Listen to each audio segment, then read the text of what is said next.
I am Carolyn Petruga with Midwest Manufacturers Association, and today I'm happy to welcome you to our manufacturing industry webinar, Understanding Cybersecurity Risks, Why Protection is Essential for Your Business. And our presenter today is Alan Hillstrom from West Central Technology. And I just want to let you know I will be recording this video, and we can send it to you after the presentation is done. Otherwise, I will turn it over to Alan at this time, and he can tell you what to expect. Here you go, Alan. Awesome. Thank you, Carolyn. My name is Alan from West Central Technology. I'm the COO and one of the owners here. Typically, we make this a very interactive presentation. So if there's any questions, please feel free to speak up, chime in. We find that there's a lot better response and can answer people's questions when there's that interaction happening. So starting with cybersecurity, understanding cybersecurity risks. One of the first things that people don't understand is that it's evolving on a day-to-day basis, and AI is playing a huge part of that. So cybersecurity, just to cover it quickly, is the state of being protected against the criminal or unauthorized use of electronic data or the measures taken to achieve this. That being said, going into why is cybersecurity important? Most people don't realize that there are 3.6 internet-connected devices per person in the world. As with the advent of the cloud and of home-based devices and more devices or more product and files becoming digital, that has increased an immense amount the past 10 to 15 years. For the past 15 years, there's 181 zettabytes versus 2 zettabytes around now. That's one zettabyte is 1 billion terabytes, which is 1,000 gigabytes. So the amount of data in the cloud is immense. The recent studies have shown that 6% of all corporate data is now stored in the cloud, which is increasing on a yearly basis as more programs become more cloud-based and data is moved from on-premise to off-premise. Another driving factor behind cybersecurity and why it's so important is the changing work conditions. More and more employers are going to remote workforces or letting people work from other areas, which then increases security concerns on how you're logging in, how you're accessing that data. The other piece that's changing is that there's an increase in malicious actors. A common misnomer is that a hacker or a malicious actor is some middle-aged man in their mother's dark basement that's trying to get to your data, and that's just not the case anymore. On the bottom right slide or image on this slide, you can see that there's a laptop with the screen open, and that screen is a snapshot of an actual website that anybody can go to, and they can leverage this website to help bad actors create ransomware or other viruses for them. This website will then help anybody deploy that ransomware or malicious file, and then they'll even help them collect ransom. So there are businesses set up throughout the world that target individuals and target people to help them create these malicious files. In fact, there was a case in Ukraine, one of the larger hacking groups, about a year and a half, 2 years ago. It was found that they were running a business out of Ukraine, and it was legitimate business to the individuals that worked there. There was an HR department, there was a finance department. They thought that they were building applications and good good applications for people to use. When they were caught, they were very surprised to hear that the company they were working for was a malicious actor, and they were creating ransomware to extort companies throughout the world. When we start to look at the history of ransom payments and ransomware, if you go back to 2018, the payments were almost nothing. They're very small. And then from 2018 to Q2 of 2025, you can see the increase has been substantial. Around Q3 of 2023, there was a decrease. A lot of that decrease was attributed to the war in Ukraine and Russia, where a substantial amount of bad actors reside. There's a lot more of cyber warfare and cyber incidents happening in those countries and at those locations. And then as that war has turned down a little bit and it's not been as big of a focus, you can see the ransomware payments have in turn started to increase again with those bad actors looking at making money from everyday people. The average ransomware payment in quarter two of 2025 was $1.1 million, which is a very large amount of money to most companies. That would be hard for some companies to recover from, with average downtime being 22 days. There are several different ways that threats are spread. We'll talk about it in more depth shortly, but this slide shows the current most utilized ways that they're spread, and phishing is the biggest. Um, Phishing is when you're sent an email or a message that is coming from a bad actor, but it says it's coming from somebody that you know or should trust or something, or has a link there that you need to click. I'm sure everyone's got an email from either FedEx or something similar that it says click here to view your package. Well, if you click on it, it takes you to a third-party website that asks you to sign in. It might look legitimate, but it's trying to phish you for your information that will then allow them to get into your accounts and take control. Um, Going back to those attack vectors and touching briefly on remote access, you can see that the um, remote access compromise was very high back in 2020. Remote access compromise is when you have individuals working remotely and they have to sign into a server or to company um, infrastructure remotely. And without security pieces in place, including MFA, that is very easy for attackers to then leverage. The Colonial Pipeline attack that happened several years ago now stemmed from an attacker utilizing a password from a third party and being able to get into a still active account. So basically, the individual that had the access to Colonial Pipeline used the same password for work as it did for a personal account, and they didn't have MFA on that account. And so when the bad actors were able to um, find a vulnerability in a third-party application that had that username and password, they were able to then try out for the Colonial Pipeline, and that was able to get them into the Colonial Pipeline, and they caused a massive amount of disruption. The remote access compromise is going back up for various reasons that we will discuss. But the second one that you see on that chart is as one of the higher attack vectors in 2025 is still phishing. And we'll talk about why that's important and what you can do to protect your users from phishing attacks.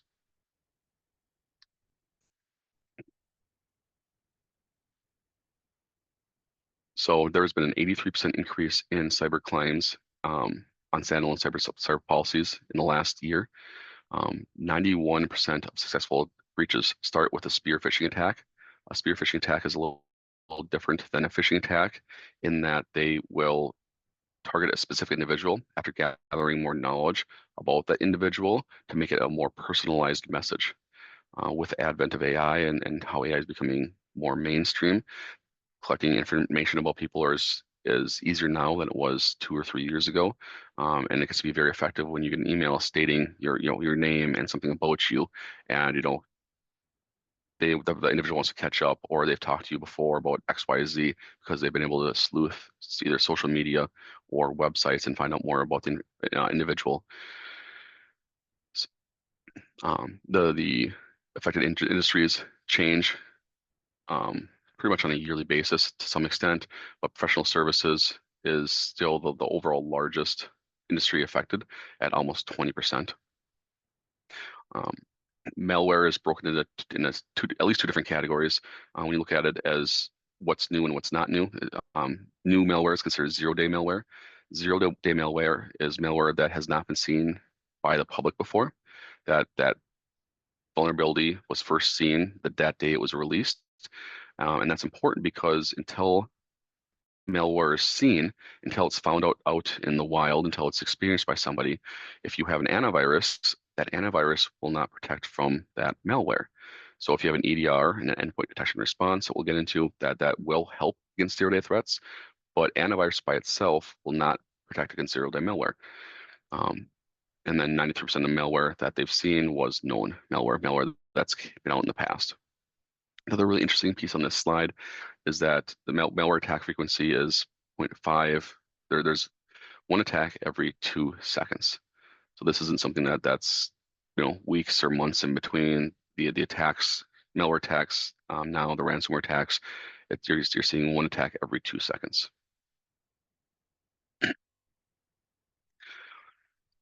So we briefly touched on the types of phishing. There is standard phishing, which is when they involve send mass emails out to large groups of people, hoping somebody clicks on it. That's becoming less and less effective as spam tools get better at blocking those attacks. But they're still there, and the end users still seem to click on things they probably shouldn't sometimes. A spear phishing attack, like we went over, was aimed at a specific individual in an organization that involves use of personal information to make the email more credible. An example of this was several years ago, there was a C-level individual at a Fortune 500 company. His kids went to a private school. The private school had drills every quarter for emergencies. The bad actor spent several months finding more information out about this individual. They spent time researching the person, the kids. They found that the kids went to this private school that had these drills. They waited until this next emergency drill popped up. And in time with this emergency drill, they sent this C-level individual an email with a link stating, click here for information about the drill today, click here for information about, pickup and something else. Well, because the C-level knew this drill was happening, it's something that they had on a consistent basis. He thought nothing of it. He knew that he was expecting the email almost, so he clicked the links. The bad actors were then able to get into this company's files because of lack of security on what access he had, what data he had access to. He had access to a lot more data than he should have. They were able to crawl this organization's network and install more and more ransomware on more devices. And they spent over 6 months before they were discovered and were able to lock down a majority of this company's files. So spear phishing attacks are much more personable than those mass emails that people get. And then whale phishing is similar, but they're typically whale phishing is going to be targeting executives or individuals who have a higher level of access to information. Unfortunately, what we find a lot of times is those high-ranking executives or C-level individuals are somewhat less technical than other individuals, and sometimes that allows them to be or it allows bad actors to get them to click links that they probably shouldn't. And then phishing is something that's coming up more and more often, especially with the advent of AI and AI being able to place phone calls and come up with a voice, is that phishing uses phone calls and phone messages to trick victims into sensitive information. There are AI out there right now, large language models out there right now that can take samples of individuals' voices and come up with a very close representation of that person's voice, to the point where we've seen attacks that it was a grandkid's voice that was calling the grandparent, and this AI was able to almost mimic that grandkid's voice, asking the grandparent to send money because they needed it for college or for something else.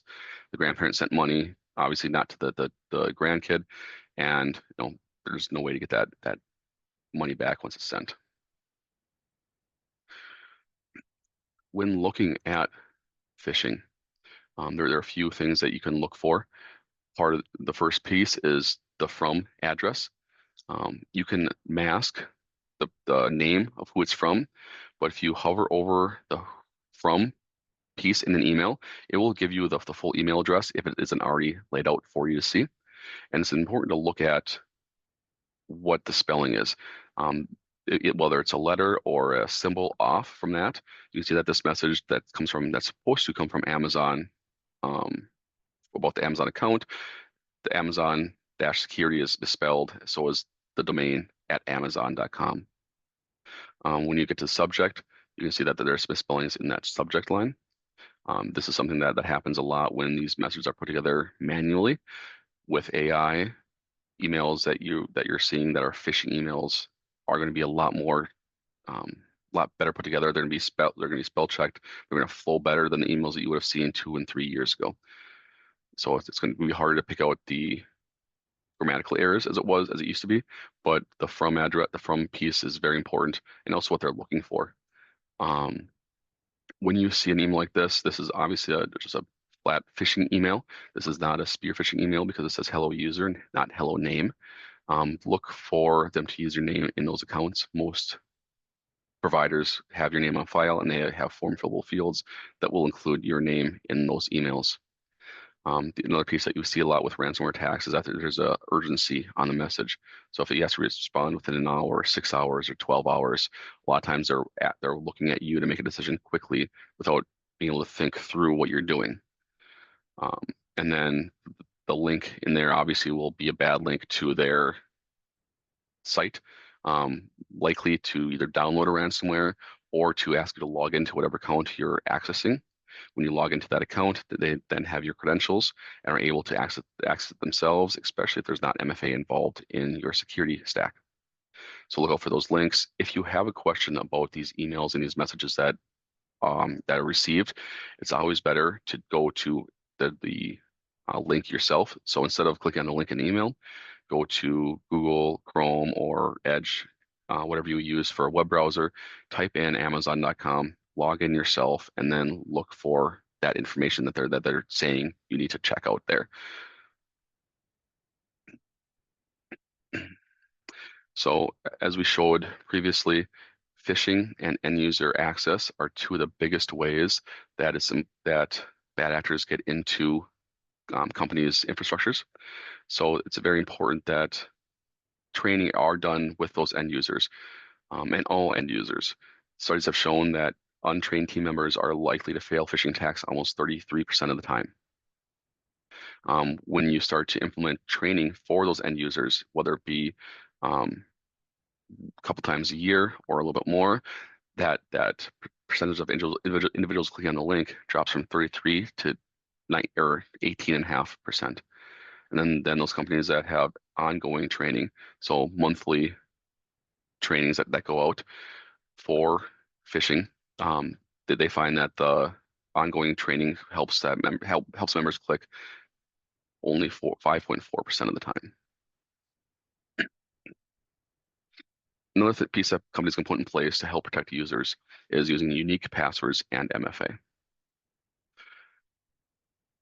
Unique passwords make it exceptionally more difficult to crack a password. If you use a 6-character password, a 12-character password would require 62 million more attempts to crack than that 6-character password. Passwords should be unique. So we talked about the Colonial Pipeline breach. Part of that breach happened when the individual's account was made, a personal account was made vulnerable. They got the username and password from that, and they used the same password on that work account, and that's how it was made vulnerable. Individuals have a high propensity to use the same password across all of their logins because it's a lot easier to remember. It's a lot easier to log in time after time, but it's important to ask users or to require users to separate passwords out between work and personal applications at the very least. And hopefully with unique passwords being used for each different application or each business-centric application. It, according to CISA, it's important to include at least 8 characters, and I think that the characters are a variety of uppercase, lowercase, numbers, and special characters. And along with that, not using obvious public information such as birthdays, holidays, um, anniversaries, anything that a bad actor could look or find on social media. One of the biggest things that come up at this time of the year in September is kids going back to school. As kids go back to school, a lot of parents take boards and write on boards what their favorite things are, or what their birthdays are, or what their anniversaries are. And in turn, studies have shown that a lot of parents use some of that information for their own passwords.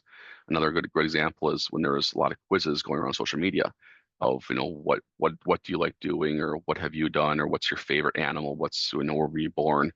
A lot of the questions in those reposted bits are used in passwords. So be careful when you put that information online and what you're actually filling out or sharing with friends. The last piece here is that 94% of ransomware victims did not use MFA. And 99% of accounts compromised by attacks that can be blocked if they would have used MFA.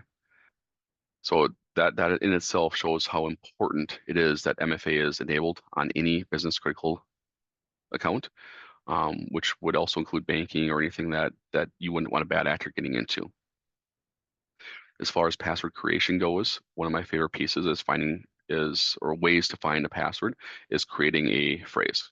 It's really hard to remember a jumbled or assorted set of letters and numbers, but if you create a phrase like coffee at 7 a.m. is life in the bottom right corner, it's easier to remember those phrases. Another piece that I've seen used a lot is a phrase from lyrics, or finding your favorite lyrical verse and using the first letter of the first verse as the password, because that looks then like a jumbled mess of letters, um, which you should throw numbers in as well. But it's something that most users can remember because it's their favorite song, it's their favorite phrase in the favorite song, or maybe even their favorite quote, and they take the first letter of those words and create a password out of them.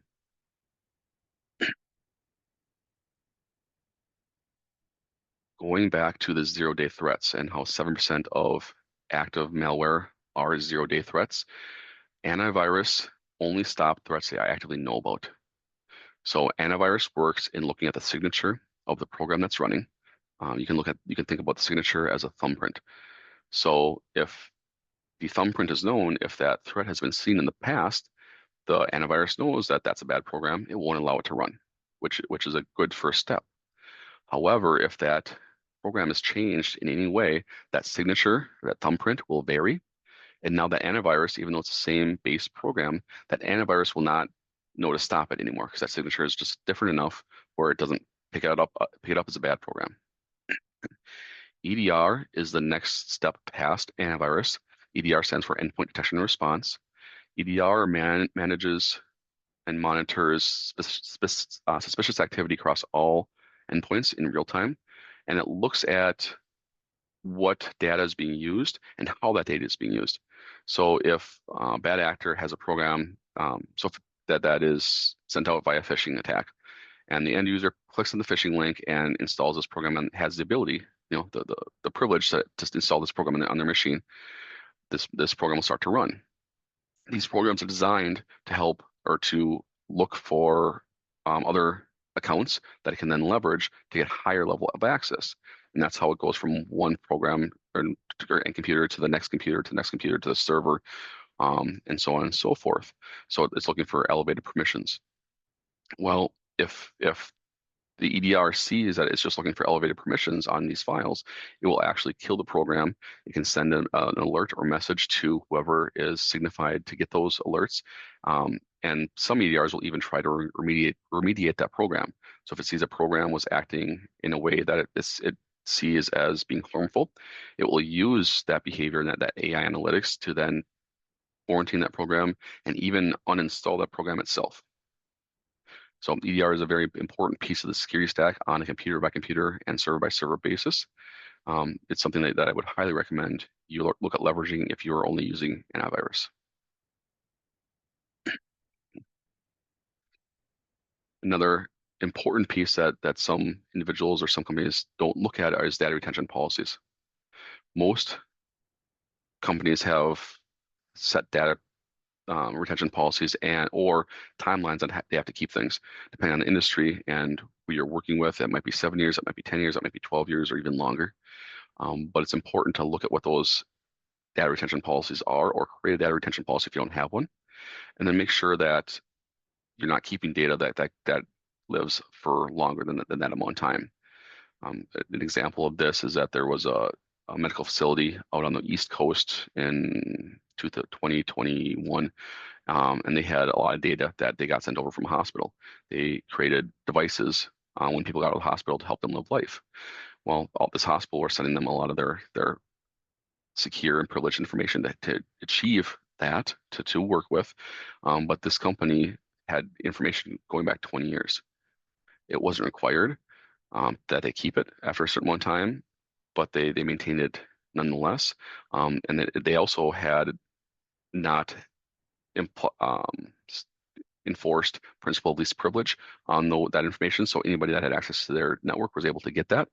When they were breached, they had um, hundreds of thousands of client data of theirs that was then accessible by the bad actors. So it's important to look at your data retention policies, to look at how long you need to keep data, and then limit the data to the people that actually need it.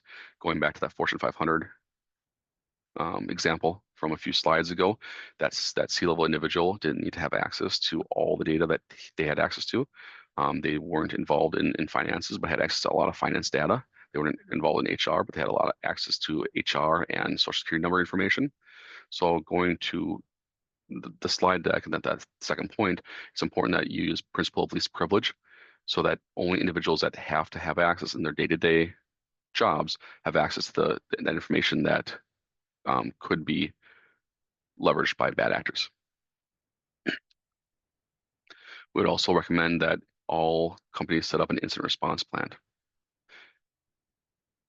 I know everyone's heard that's not if, it's when.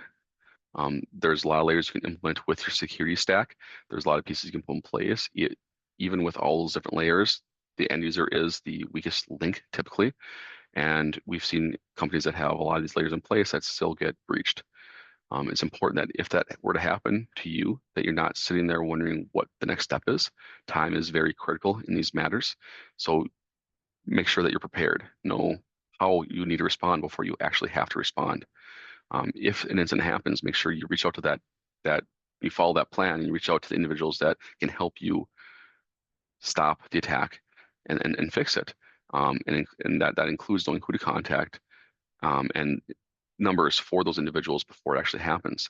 We had a company in one of our air service areas that called us, and we did some work with them, but we didn't. They managed their own systems internally. They were breached a few months ago. We were able to get somebody on site just in time to stop the last backup from being deleted. And if this company would have waited another 20 to 30 minutes to call us, or if we weren't able to get on site as quick as we were, they would not have had any backups left to recover from. So it's very important that you have an instant response plan so that when you are affected or if this does happen to you, you're able to reach out and get somebody to help as quick as possible to try and stop the attack that's in process. It is also very important that we patch all machines, whether it be workstations or servers. 60% of data breaches and 76% of ransomware attacks are known unpatched vulnerabilities.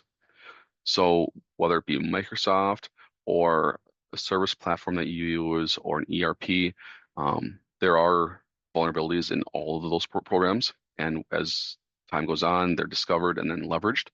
It's very important that you patch all of those systems. When you go back, only 7% of ransomware from one of the earlier slides was actually, what was zero-day threats. 93% was already known. That 93% is still a big deal because people don't patch or companies don't patch or don't have a way to patch all of their systems. So when you see that Microsoft pop up saying update, it is very important that those updates are applied, especially the security pieces. Is one of the easiest ways to help make sure that your company is safe. When we talk about breaches, hopefully they don't happen, but if they do, backups are critical. If you have a good backup structure in place, you can offset an attack much more easily than not. And if you don't, when you have backups, the ideal way to run a backup would be to follow the 3-2-1 rule. That is keeping 3 copies of your data on 2 different media types and keeping at least 1 copy offsite, ideally immutable or air-gapped. So when we talk about immutable storage, immutable is when once the data is taken and backed up. Immutable means that it cannot be changed by either yourself or the bad actor for a set amount of time. There are several providers that offer several ways to get immutable cloud storage.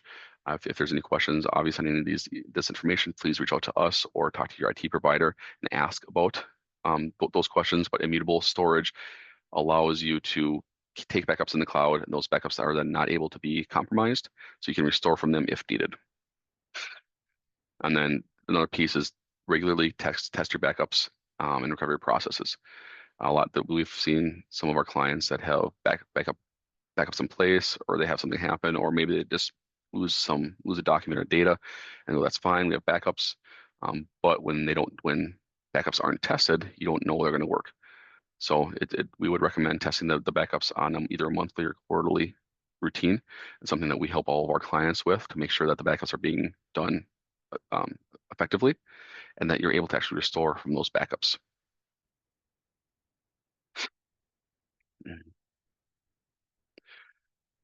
Another piece to keep in mind and to realize is that technology is ever changing. Especially over the course of the past 3 to 5 years, there's been a huge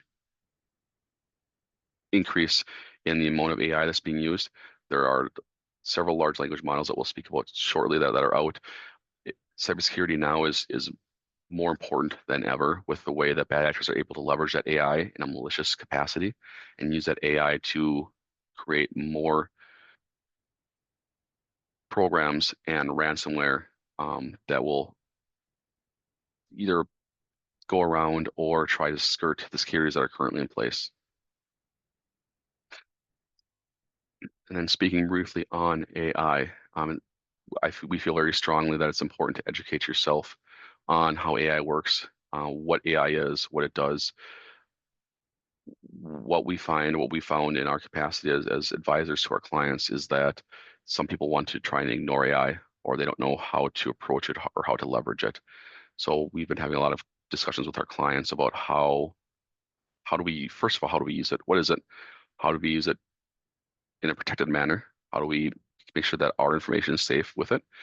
And then how can it help the company and our efficiencies? So I think it's very important that you stay informed on how AI is developing. AI in the past several years has seen exponential growth. AI is based on large language models. Those large language models, as they're being used more, are going to be smarter, are going to have more information, and they are now what is considered web grounded, or some of them are considered web grounded. So that means that if a large language model is built and it's built in, say, 2024, it doesn't have any information after 2024 in that large language model itself to go off of. However, now that they're web grounding those large language models and that those AI agents, they're able to look at what they have in the large language model itself, and then also query their web and see what it can find on the web to fill in the data that it might not have. AI can be very helpful, and it can drive a lot of efficiencies. It can make a lot of jobs much easier or less complex. It can help with writing. It can help save time with scheduling, and it can help with reviewing information and even searching large data lakes or pools for certain information. I'm sure everyone's has either had access to a file server or SharePoint, and they're looking for a certain document. AI makes it much easier to find that single document much quicker than having to look through those file systems yourself. That being said, when you use AI and you give it that level of access, you need to make sure that you're protecting and you're being careful of your sensitive information. There are many different large language models out there. They all vary on what data they use and how they grow. As I previously mentioned, large language models are getting better because they use the information that is typed in and that is input into them by users, and it turns around and uses that data. So make sure you and the employees are being very careful on what large language models they're using, and that they're not putting protected or sensitive information in large language models that don't have controls over how that's being used. Microsoft Copilot is a very common one that we run across right now, and it might not be the best generative AI out there, but it's very easy because it's in the Microsoft ecosystem to protect your data and to make sure that the data that it's using or has access to isn't then leveraged by the next large language model that's coming out. So make sure when you're using AI, you know what's happening with the data. If you don't know what's happening with the data, I'm not trying to dissuade anybody from using AI or accessing AI, but the rule of thumb would be if you don't know where your data is going, don't input any information into AI that you wouldn't tell a stranger on the street. AI, most all AIs that I'm aware of, except for Copilot, will use that information input to build the next large language model. So make sure that you're not giving it privileged or data that you wouldn't want to give a stranger if you're inputting that data into AI without knowing where it's going. The other piece is AI is great at driving efficiencies, and AI is great at helping people do their jobs quicker, better, finding information, processing information. But AI is not perfect. There's a lot of hallucinations that might happen, and there's a lot of times when AI might make assumptions based on the data that's available to it.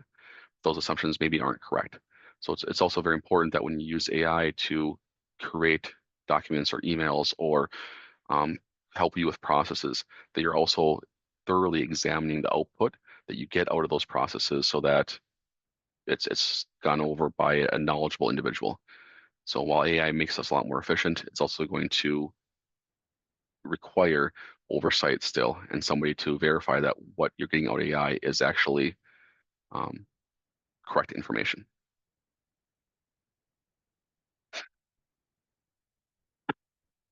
Now, I understand I went through this pretty quickly. Are there any questions on anything that we had gone on over in this discussion? Yeah, I just had a quick question for you. I know historically when we talk about fraud and people, organizations that commit fraud, they typically are always a few steps ahead as far as the industry goes, as coming up with ways to commit fraud. So with AI, do you think that where they are, as far as being ahead of companies with these new ways of attacking and things like that, do you think that gap will increase or will it stay the same as companies that like yourself that are trying to prevent that are able to use AI as well? It's going to be a pretty constant battle. That's something that keeps me up at night that I'm concerned about is how far ahead will those bad actors get. Now, we've seen it being pretty even so far. We haven't seen the bad actors get a more than a little bit of a leg up, I guess. The biggest piece that we've seen bad actors get is on that antivirus side. When companies use antivirus, AI makes it a lot easier to change the programs so that signatures are a little bit different. We've also used AI in ways in man-in-the-middle attacks, where if you send a link to an individual, they click on the link to their bank, say, AI is able to replicate those web pages a lot quicker, so that when you log in, when you pull up that link, it shows what you're expecting to see from your banking site, and it can kind of maintain that process throughout the whole experience, so that it's easier for those bad actors to capture that passwords, the MFA, and the other information that they need to get in to those accounts. So I think that it's important to have the security pieces in place to specifically MFA to help prevent some of those pieces. Um, I'm hoping that the bad actors aren't going to get too far ahead of everybody else, but there are a lot of very large companies out there that have a lot of skin in the game when it comes to protecting their information. So they're the ones that are driving a lot of this innovation on the white hat or the protection side of it. And we have seen AI being leveraged in a lot of ways on the threat hunting side. For instance, we use a EDR from SentinelOne. SentinelOne has a massive amount of data in the activity that's happening with the files, where the logins are coming from, what's being asked. But without having a cybersecurity individual on staff, it's very hard to parse that data. And that's part of the issue is that there's so much data now, and it's hard to go through and figure out what is fraud versus what is actual individuals doing real work. And SentinelOne's coming out with a program called Purple that allows you to then search for specific incidents or search for certain files or programs, and allows more of a layperson to help the security softwares identify bad actors and bad programs. Did that speak enough to your question, or is there more that there's something I missed? No, yeah, thank you. Is there anything else any other questions that you had about what we went over? I know I went through it somewhat quickly without having more questions. It's sometimes hard to nail down those, how this applies to you or your role. Nope, I don't think I have any other questions. Thank you.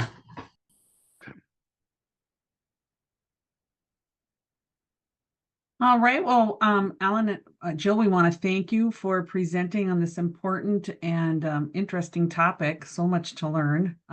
We'd love to have you guys back again at some point. But in the meantime, I think we can wrap it up for today. Sounds good. Thank you, Once Carolyn. again, appreciate your expertise. And